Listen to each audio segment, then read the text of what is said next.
그러므로 어리석은 자가 되지 말고 주의 뜻이 무엇인가 이해하라. 술 취하지 말라. 이는 방탕한 것이니 오직 성령으로 충만함을 받으라. 시와 찬송과 신령한 노래로 서로 화답하며 너희의 마음으로 주께 노래하며 찬송하며 범사에 우리 주 예수 그리스도의 이름으로 항상 아버지 하나님께 감사하며 그리스도를 경외함으로 피차 복종하라. 아멘.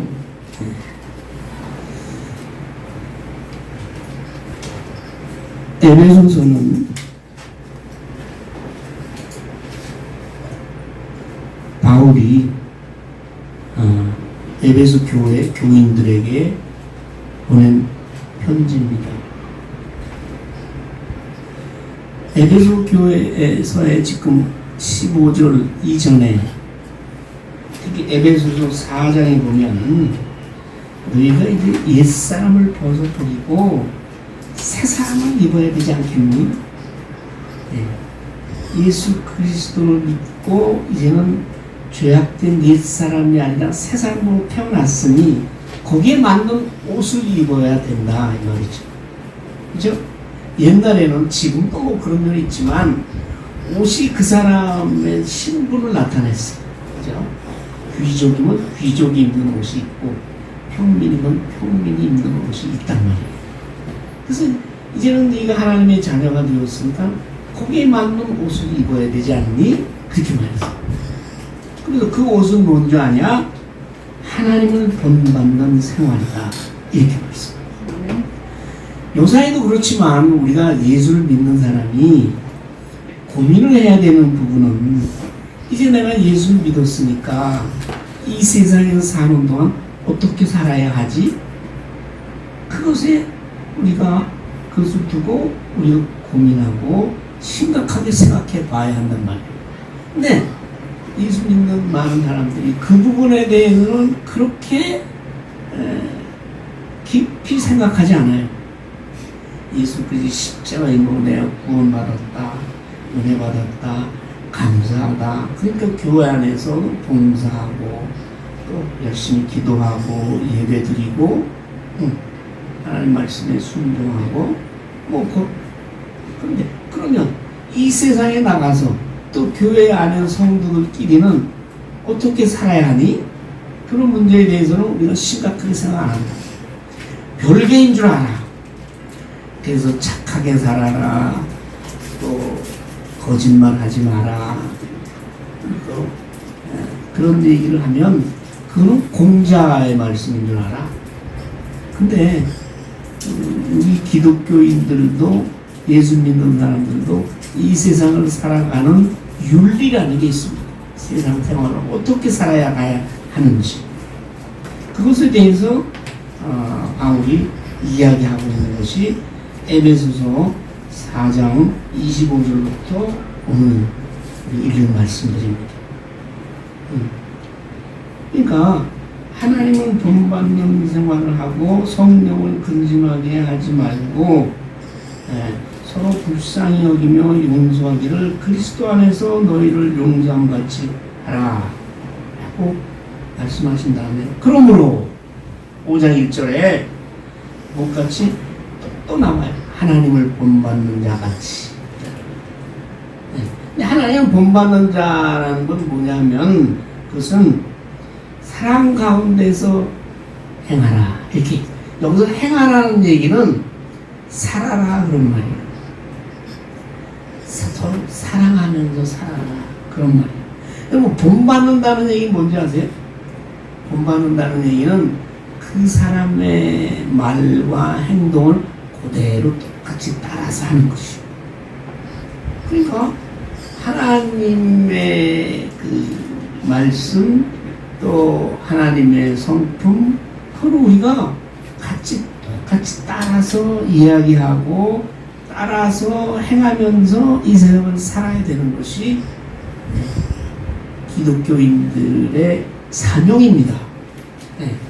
그래서 너희가 사랑 가운데서 행하라고 하면서 그리고 또 5장 8절에 보면 빛의 자녀처럼 행하라. 이게 여기서 하나님을 본받아라, 사랑 안에서 행하라, 빛의 자녀들처럼 행하라. 이렇게 그럼 얘기를 하면 우리 잘 몰라. 하나님을 본받는 생활이 어떤 것이고 또 빛의 자녀로 살아가는 게 무슨 뜻인지 잘 모른다. 근데 이렇게 살아야 에베소서 5장 10절에 보면 하나님을, 우리 주님을 기쁘시게 하는 일이 있다. 기쁘시게 하는 일이죠. 그렇게 하면서 15절에 그러므로 구체적으로 이제 말씀해야 돼. 뭐 세상의 빛과 소금이 되라, 하나님을 본받아라, 사랑 안에서 서로 사랑하며 살아라, 이렇게 얘기를 하면 그 추상적인 얘기잖아요. 뭘 어떻게 하라는 거지? 그러니까 깨닫지 못하니까 바울이 드디어 15절에서 너희가 사는데 조심해서 좀 살아, 잘 주의하면서 살아, 그런 얘기예요. 그러면서 지혜 있는 자같이 살아라.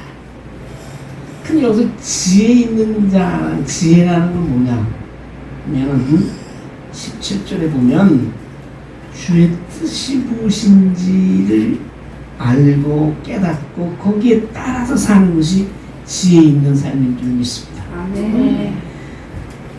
구약의 잠언서도 보면 여호와를 경외하는 것이 지혜의 근본이라고 했어요. 하나님을 알고 그를 존귀하게 여기고 그분께 영광을 돌리는 삶이 바로 지혜로운 삶이에요. 고린도전서 1장 30절에 보면 예수는 하나님으로부터 와서, 그렇죠? 하나님으로부터 오신 분이죠. 우리에게 지혜와 의로움과 거룩함과 구원함이 되셨다라고 말씀하시죠. 그러니까 예수님이 바로 지혜야. 예수님이 구원이야. 예수님이 의로움이 되신 분이에요. 그러니까 지혜로운 삶이라는 것은, 하나님을 본받는 생활이라는 것은 바로 예수 그리스도를 따라서, 그 말씀을 따라서 말씀을 깨닫고 말씀에 따라 본받는 생활이 바로 하나님을 본받는 지혜로운 삶인 줄 믿습니다. 네. 그렇게 얘기했어요. 지혜 없는 자는 그럼 뭐냐? 지혜 없는 자는 예수님을 알지 못하고 하나님을 알지 못하고, 그럼 누구 뜻대로 살아? 이 세상의 뜻대로 산다. 더 자세히 정확하게 얘기하면 자기 뜻대로 살아, 자기 생각대로 살아, 자기 지혜대로 살아, 자기 욕심대로 살아. 그렇게 사는 것이 지혜 없는 자예요. 그래서 그런 사람이 사는 이 세상은 어둠이라고 했어요. 어둠 속에 있는 생활이에요. 그래서 이 어둠 속에 있는 세상에 우리는 지혜로운 자로서 예수 그리스도를 따라서 사는 빛된 삶으로서 그 어두운 생활을 빛으로 비추는 그런 하나님의 빛된 자녀로 사는 삶이 바로 성도의 삶인 줄 믿습니다. 네. 근데 그거를 우리가 평소에 이렇게 우리 세상 살 때 아무렇게나 내 생각대로 살지 말고, 이게 하나님의 뜻에 맞는 삶인지, 이게 하나님의 말씀에 옳은 건지를 늘 자세히 귀를 기울여서 그러면서 살아가라 이 말. 말 한마디, 나의 행동 한마디를 할 때 그냥 나오는 대로 얘기하고 내 좋은 대로 얘기하고 움직이고 하지 말고, 이 하나님의 뜻에 맞나? 하나님의 말씀에 옳은가? 그거를 분명하게 우리가 가려가면서 살아야 된다. 그래서 로마서에 보면, 로마서에 이런 말이 있어요. 너희는 이 세대를 본받지 말고 하나님의 뜻이 무엇인지 분별하라 했어요. 그것이 로마에 나오는 말씀. 그렇기 때문에 이제는 우리가 이 세상을 사는 동안에 옛날처럼, 믿기 이전처럼 그저 생각나는 대로 사는 게 아니라 예수 그리스도의 말씀과 하나님의 뜻에 비추어서 내 삶을 항상 비추보면서 살아가야 되는데 왜 그래야 되냐? 그 이유는 16절에 나와요. 때가 악하니라. 16절에 보면 세월을 아끼라. 때가 악하니라. 세월은 뭐고 때는 뭐예요? 세월은 너희가 지금 처해 있는 이때, 내가 살아가는 오늘, 오늘의 시간을 아끼라는 것은 그 시간을 귀하게 여기고 그 시간을 잘 쓰라 이 말이에요. 네? 왜? 때가 악하니라. 이 때는 이 세대가, 지금 이 세대가 악하기 때문에. 그래서 악한 때에 사는 우리는 내가 당한 오늘에 내 주어진 시간을 그 하나님의 뜻을, 이 어두운 악한 세대에 하나님의 뜻을 전하고 하나님의 빛된 자녀로서의 빛을 비추이는 삶을 살기 위해서 이 나에게 주어진 오늘을 잘 활용하면서 살아야 된다는 거예요. 그럼 때가 얼마나 악하냐? 로마서에 보면 로마서 1장에는 무슨 얘기를 했냐면 복음은 모든 믿는 자에게 구원을 주시는 하나님의 능력이다. 복음은 구원의 능력이다. 이런 말씀을 한 다음에 그러면 바울이 무슨 얘기를 하냐면 이 때가 얼마나 악한 시대인지를 바울이 우리에게 말씀해 주고 계신데 잘 들어보세요. 바울의 말씀이 맞는지. 로마서 1장 18절에서부터 32절까지 우리가 사는 이때 우리가 이 시대가 얼마나 악한지 그때나 지금이나 똑같아요. 얼마나 악한지를 바울은 아주 구체적으로 얘기를 해주고 있어요. 뭐 여러 가지 얘기가 많이 나오는데 그 중에 대표적인 것이 뭐냐? 하나님의 영광을 썩어져가는 사람 또는 동물의 우상으로 바꾸는 시대야. 이 얘기 뭐냐면 하나님의 영광을 받을 자리에 사람이 들어가 있다는 거야. 어떤 모양으로? 권력과 쾌락과 탐욕과 그다음에 뭐야? 재물과 돈과 이러한 것들이 하나님의 영광을 가지고 있어요. 그것이 모든 영광을 다 받아. 그렇잖아요. 요새의 세상을 한마디로 얘기하면 돈과 쾌락과 권력의 시대. 이 모든 것이 하나님 노릇하고 있잖아요. 근데 바울이 그렇게 얘기를 했어요. 그것이 바로 이 시대가 악한다는 징표다. 그리고 두 번째, 성적으로 엄청나게 타락. 이게 큰 문제예요. 성적으로 타락. 쾌락을 쫓아가는. 그러면서 사람들이 로마서 1장 27절에 보면 남자들이 여자 쓰기를 버리고 순리대로 쓰기를 버리고 서로 음욕만이, 남녀관계라는 것이 어떤 그런 성적인 쾌락의 도구로 전부 전락하고 있다. 얼마나 성적인 범죄가 많이 일어나고 있어요. 그래서 요즘 성적인 타락의 극치가 뭐야? 남자하고 남자, 여자하고 여자가 서로 쾌락을 느낀다는 거 아니에요? 그게 바울이 그렇게 했어요. 남자가 남자와 더불어 부끄러운 일을 행하여, 또 그런 일들이 바로 타락한 이 세상의 모습이다 이 말이에요. 또 이게 그 현상을 바울이 쭉 얘기하는데 모든 불의, 휴학, 탐욕, 악의, 시기, 살인, 분쟁, 사기, 악독, 수군수군, 비방, 그다음에 하나님을 미워하고 능욕하고, 능욕이라는 건 뭐냐면 무례하고 난폭하고. 얼마나 난폭한 시대에 이게 도저히 너무 이 시대가 싸나워졌어. 폭력이 난무해. 뭐 국회에서도 그러니까 뭐 할 말은 없지만은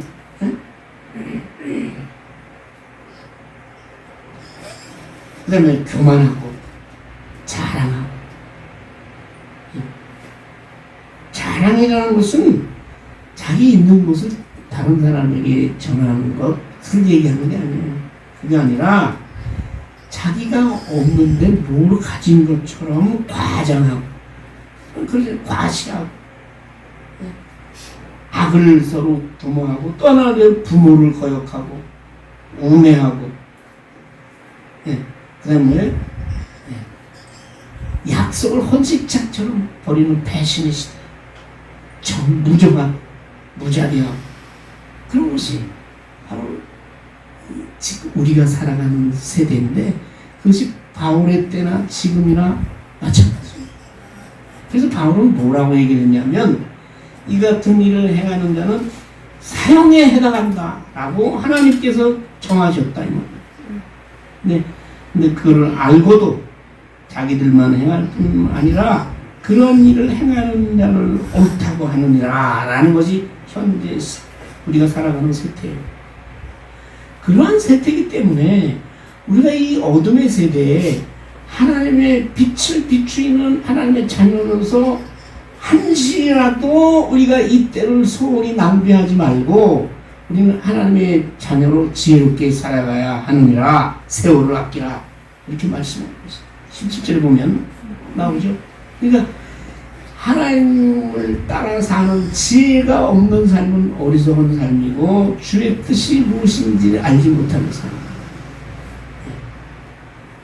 그리고 18절에 나옵니다. 술 취하지 말라 방탕한 것이니 성령 충만을 받아. 이러한 이 세대의 악한 세대의 대표적인 걸로 바로 이 에베소에서 이해하는 것이 술 취함입니다. 술 취하는 것과 함께 짝이 되어서 나오는 것이 방탕한 것입니다. 술 취한다는 얘기는 술이 나를 지배하는 것이에요. 그리고 어떤 사람은 술 취하지 말라고 했는데 나는 껐도 없어. 나는 소주 한 병을 먹어도 취하질 않아. 그러니까 나는 먹어도 되지. 그러면서 믿는 사람들, 목사들한테 특히 어디 성경에 술 취하지 말라고 그랬지 술 먹지 말라고 어디 그렇게 돼 있습니까? 라고 얘기를 한다고. 나는 안 취한다 이거예요. 그게 그 거짓말이 정말이에요? 아니요. 술을 먹으면 그만큼 취하게 돼 있어. 술이 취하는 것이 왜 무서우냐? 사람이 술의 지배에 들어가는 거예요. 저는 술을 그렇게 엄청 많이 먹고 하는 사람들을 옆에서 많이 직장하면서 봐서 잘 알아요. 술 취하면 사람이 완전히 다른 사람이 돼요. 우선 말이 많아져. 두 번째는 뭐예요? 사람이 싸가워지거나 아니면 아주 슬퍼지고 싸워져서 공격적으로 변하거나 아주 슬퍼져서 사람이 그 모양이죠. 그리고 아주 용기가 대단해져요. 아무 짓이나 막 하는 거예요. 그래서 여기는 없지만 젊은 청년들이 술 먹고 많은 죄에 빠지기 시작합니다. 맨정신에서는 자기가 할 수가 없죠. 특히 교회 다니는 사람이. 근데 술이 들어가면 술이 그를 지배하기 때문에 방탕한 생활에 빠지게 하는 거죠.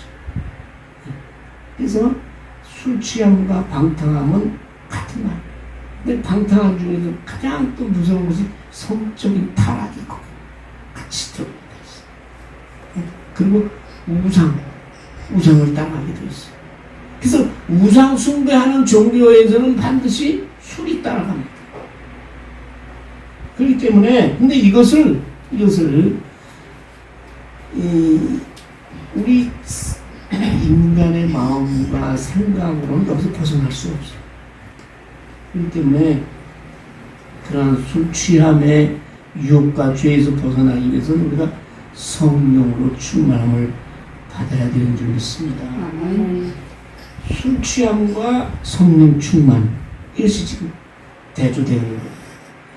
술이 들어가서 술이 우리를 지배하는 것처럼 성령이 우리 안에 들어와서 성령이 우리를 지배하는 것이 성령 충만이에요. 아멘. 성령이 나에게 오시면 단 한 번의 사건이에요. 성령이 오셔서 우리를 예수 그리스도를 구주로 고백하고 우리가 믿음으로 거듭나게 하시죠. 그런데 그렇다 할지라도 나에게 오신 성령이 나를 지배하는 성령 충만에까지 이르지 못하면 그 성령이 내 안에서 나를 지배하지 못하고 성령이 소멸되어 가는 것입니다. 그래서 구약에도 사울이 처음에 유대인의 왕이 됐을 때는 성령이 충만했습니다. 근데 하나님의 영이 그를 떠났어요. 그래서 그가 결국은 하나님께 죄를 범하고 그리고 전쟁에 나가서 죽게 되죠. 그런 예는 많아요. 그렇기 때문에 우리 예수를 믿는 사람이라도 내가 성령의 오심을 인해서 내가 예수를 주로 고백하고 하나님의 자녀가 되었다 하더라도 내게 오신 성령이 나를 온전히 지배할 수 있도록 성령 충만을 받기를 바울이 권하고 있는 것이요.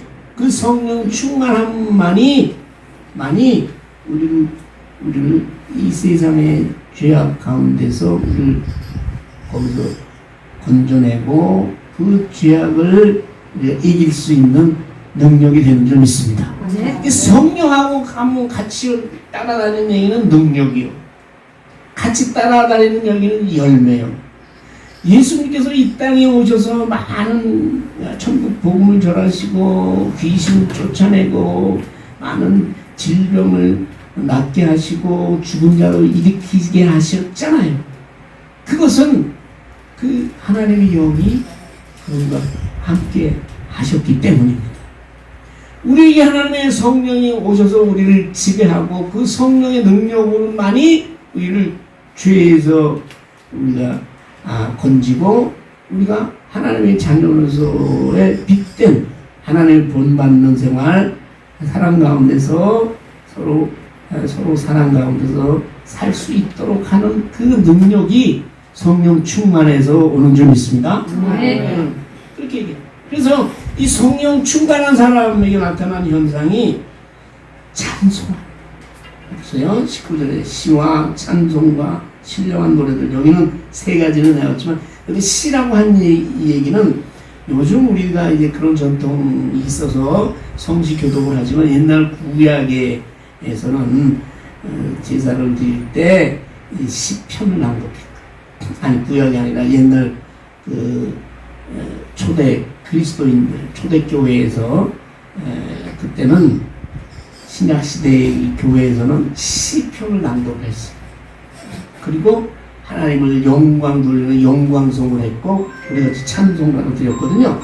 그래서 이 성령 충만하면은 우리가 서로 하나님을 찬송하고 하나님께 영광을 돌리는 노래로 서로 화답하는 가운데 성령 충만이 우리에게 드러나는 것이죠. 그래서 우리가 예배 전에도 찬송을 부르잖아요. 그래서 혼자 하는 것이 아니라 같이 찬송하는 거, 믿음으로 드리는 찬송 가운데서 우리 성령 충만이 역사가 일어나는 줄 믿습니다. 그렇기 때문에 우리가 찬송을 막 드리는 거죠. 그 다음에 그것은 바로 우리 마음으로 우리 주님을 노래하고 찬송하는 것이죠.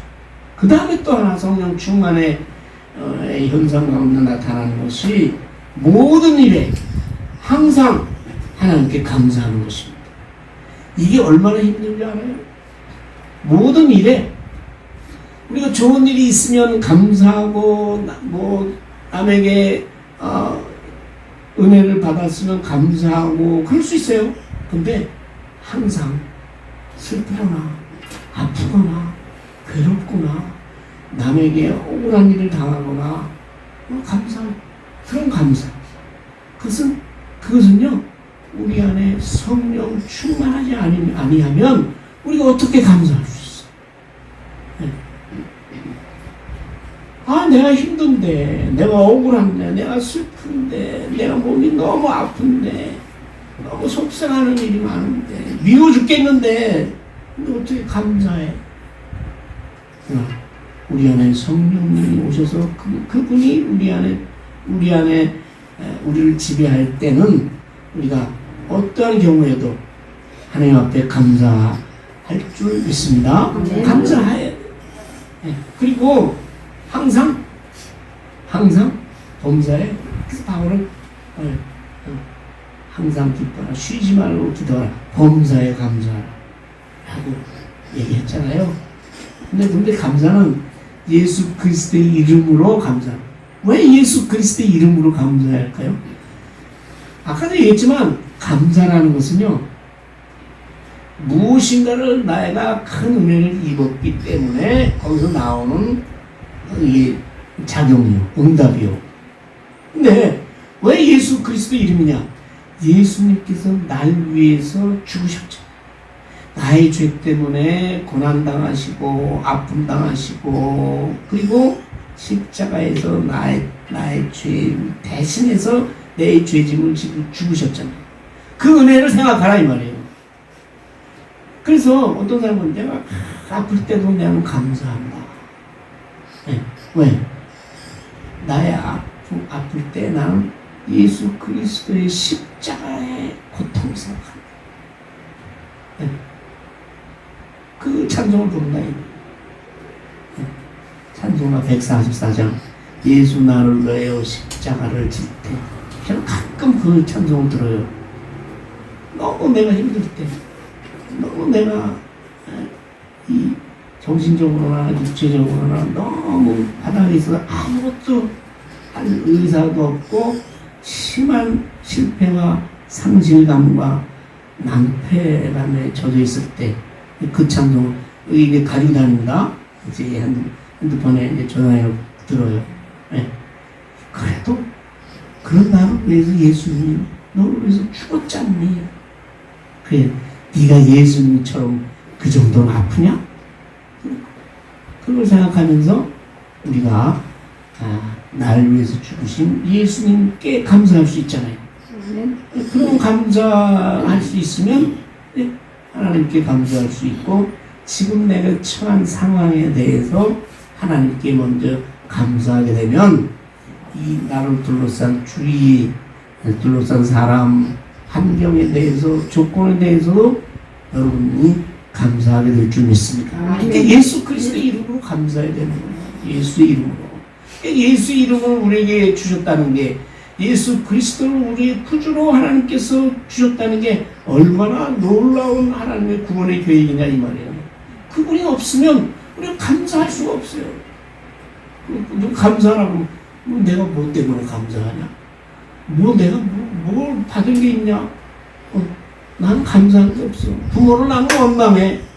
다른 사람은 좋은 집안에 태어나가지고 요즘은 더해. 옛날에는요 개천에서 욕나는 일이 많았어요. 예, 그랬다고. 예. 요즘은요 없어. 개천에서 미꾸라지도 안 나와. 요즘은 세월이 그렇게 됐어요. 자기가 아무리 잘나고 능력이 출중해도 조건과 환경과 이런 것이 뒷받쳐주지 않으면 세상적으로는 이게 뭐 어쩔 수 없이 그냥 그저그런 인간으로 살아갈 수밖에 없는 게 지금 인간. 그러니까 많이 원망하고 특히 젊은 사람들이 그런 것이잖아요. 네. 그러나 우리의 영생, 하나님의 나라, 하나님의 자녀된 우리들의 신분을 생각하면서 내가 이 세상의 죄악 가운데서 영원한 생명을 소유했다는 그런 믿음으로 해서 우러나오는 감사, 예수 그리스도의 십자가의 은혜로부터 나오는 그 감사, 그것이 진정한 감사인 줄 믿습니다. 그래야 우리가 범사에 감사할 수 있고 항상 감수할 수 있는 것이에요. 여러분이 그렇게 생각을 해서 하나님께, 그러면 우리가 여기 26절에 보면 피차 복종하라. 또 여기서 그리스도가 나와. 그러니까 너희가 그리스도께 받은 그 은혜와 구원의 은혜 때문에 그리스도 예수의 말씀에 복종하고 순종하고 그를 따라 살지 않느냐. 그런 것처럼 너희도 그리스도의 은혜를 받은 너희도 서로 섬기면서 살아라. 복종하라는 것이 뭐 노예처럼 그 밑에 있어가지고 시키는 대로 하고 그러냐. 섬기면서 살아라. 예수님 말씀하셨잖아요. 첫째가 되고자 하는 자는 뭐라고 했어요? 섬기는 자가 되고, 크고자 하는 자는 뭐예요? 종이 되어야 된다. 이 말이 굉장히 의미가 깊은 말입니다. 남을 잘 섬기는, 요새는요 이 세상에서는 남을 섬기고 남을 시중들고 하는 사람은 신분이 낮은 사람들이나 그래. 제가 직장 생활할 때만 해도 급사라는 게 있었어요. 여자. 그래가지고 그 사람들은 정식 직원이 아니요, 그냥 사무실 직원들이 조금씩 돈을 내가지고 급사라는 여자를 주면 그 여자가 지점장 신분을 다 해. 지점장 이거 앞에 앉아가지고 뭐 차도 갖다 주고 뭐 세상은 그래요. 신분이 낮은 사람이 높은 사람을 섬기는 거야. 근데 저 나라에서는 뭐예요? 신분이 높은 사람이 낮은 사람을 섬기는 겁니다. 아멘. 신분이 높은 사람이 낮은 자를 섬기는 거. 왜? 예수님이 그렇게 하셨잖아. 하나님의 아들이 나 때문에 나처럼 죄 많고 부끄러운 이 나 때문에, 나 이 죄값 때문에 죽으셨잖아. 그게 뭐예요? 높은 자가 낮은 자를 섬기면서 그런 사람이 높이 되는 것이요, 종이 되는 사람이 으뜸 되는 나라가 천국입니다. 그래서 그러한 모든 현상들이 이러한 성령 충만의 은혜에서 오는 것이죠. 우리는 그걸 너무 등한시해요. 믿으면 다 끝나는 줄 알아. 말씀이면 끝나는 줄 알아. 아니요. 성령 충만한, 그 성령 충만한 것을 어디서 오느냐? 이러한 감사와 찬송. 감사는요, 감사함으로써, 감사하는 믿음이 여러분 구원하신 그런 대목들이 많이 나오잖아요. 예수. 자, 한번 예를 들어보겠어요? 예수님 바리새인 집에 초대를 받았어요. 왜 초대했겠어요? 바리새인 예수님 무슨 트집을 잡아서 저걸 어떻게 좀 욕보일라 트집. 그러니까 들어오는데, 옛날에 손님을 초대하면 들어오면 발도 씻어주고 머리에 향유도 뿌려주고 아무것도 안 해줘. 오니까 저기 가서 앉아있어 예수님. 근데 어떤 여자가 예수님이 앉아 계시는데, 옛날에는 식탁에서 요새 최고의 만찬이라는 그림 보면 전부 이렇게 앉아가지고서 뭐 식사하잖아요. 사실 옛날에는 이런 초청된 만찬 잔치 자리는 앉아서가 아니라 이렇게 비스듬히 누워서 옆으로 식사를 했어요. 그거 아세요? 이렇게. 그런 그림이 진짜예요. 예수님 이러고 있는데 어떤 여자가 뭐 예수님 팔찌에 와가지고 자꾸 우는 거야. 우는데 그 눈물이 예수님 발에 떨어지니까 그 발을 또 머리털을 풀어가지고 닦고, 그리고 또 아주 비싼 향이 뭐랄까 예수님 머리에 붓는 거야. 그건 누구요? 그 동네에서 가장 죄가 많은 여인. 그래서 죄가 많은 여인이 누구인지는 안 밝혀졌지만 여자가 죄가 많다는 건 뭐예요? 몸 파는 여자, 이 정도 되는 거지. 근데 이 여자가 예수님에 관한 소식을 들었거든. 예수님이 죄인을 위해서 이 땅에 오셨다. 그 믿는 자가 구원을 얻는다는 그 복음의 말씀을 듣고 예수님이 바리새인 집에 오신다는 말씀을 듣고 찾아갑니다. 이렇게 보니까 예수님 대접을 안 해주거든. 발 씻은 물도 안 주고 머리 기름도 안 뿌려주고. 예수님 그 여자가 예수님 뒤로 앉았는데 간 거지. 그러니까 보통 때 보면 귀한 손님을 초대해서 저리가 쫓아냈겠지. 근데 바리새인들은 그 예수님은 뭐 좋아서 초대하는 게 아니니까 저 예수님 어떻게 하는가 보자. 가만 놔뒀다고. 그 여자가 발을 못 씻었으니까 눈물로 발을 씻어주고. 왜 그랬어요? 감사하는 마음. 나 같은 죄인도, 나 같은 죄인을 위해서 오실 때 이분이 여러분 그 마음속에 성령이 역사하시고 오시는 거예요. 그래서 그 예수님이 나의 구주인 것을 깨달았던 거죠. 그래서 그분이 근데 오셨다 이 말이에요. 얼마나 감사해. 그래서 눈물로 발을 닦고 향을 줬어요. 예수님은 뭐라? 네 많은 죄가 사하여졌느니라. 이거는 그렇게 해서 사하여졌다는 게 아니라 예수님이 다른 사람에게 공식적으로 선포하는 거예요. 죄를 사하여 많은 죄를 지은 사람은 많은 사함을 받느니라. 이 여인이 사랑이 많으니라. 너희가 받느냐? 이 여인의 죄가 사하여졌느니라. 라고 공포를 하신 거죠. 그러니까 감사하는 믿음이 구원을 이루게 되는 것입니다. 아멘. 그래서 잘 맹믿고 성령 충만하면 감사할 수밖에 없어요. 예수님께 대한 감사. 예수님께 대한 감사가 다른 사람에게 전해지는 것이죠. 다른 사람에게도 감사할 수 있고, 또 한 가지 예를 듣고 마칠게요. 문둥병, 요새 문둥병 아니라 나병 환자 10명 있었어요. 잘 아는 얘기잖아요. 예수님, 예수님이 뭐 나병을 고쳤다는 얘기도 듣고 중풍병자도 일으켰다고 그러니까 그 어디 갈릴리와 사마리아 사이로 지나가는데 소리 질러 예수님 나를 불쌍히 여겨서 날 좀 고쳐달라 이래요. 그래서 고쳐줬네. 너 제사장한테 가서 보여. 고친다는 얘기야. 너 제사장한테 네 몸을 보이라. 10명이 그냥 뛰어갔어. 믿고. 거기까지 잘 믿었어요. 믿고 뛰어갔다고.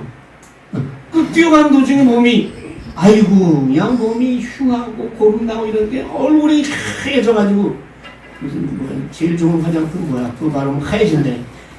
하얘졌어. 그러니까 그냥 너무 좋아. 난 낫구나. 9명 다 제사장한테 가가지고 집에 갔어. 한 명이 그걸 보고 예수님 주님께 대한 감사하는 마음이 든 거예요. 돌아왔어. 돌아왔다고 예수님 앞에 엎드려서 감사합니다. 예수님이 뭐라고 해요? 이 인간 9 다 어디 갔어? 왜 너 혼자 와? 예수님 그러십니다. 여러분 주님께 대한 감사가 여러분께 있습니까?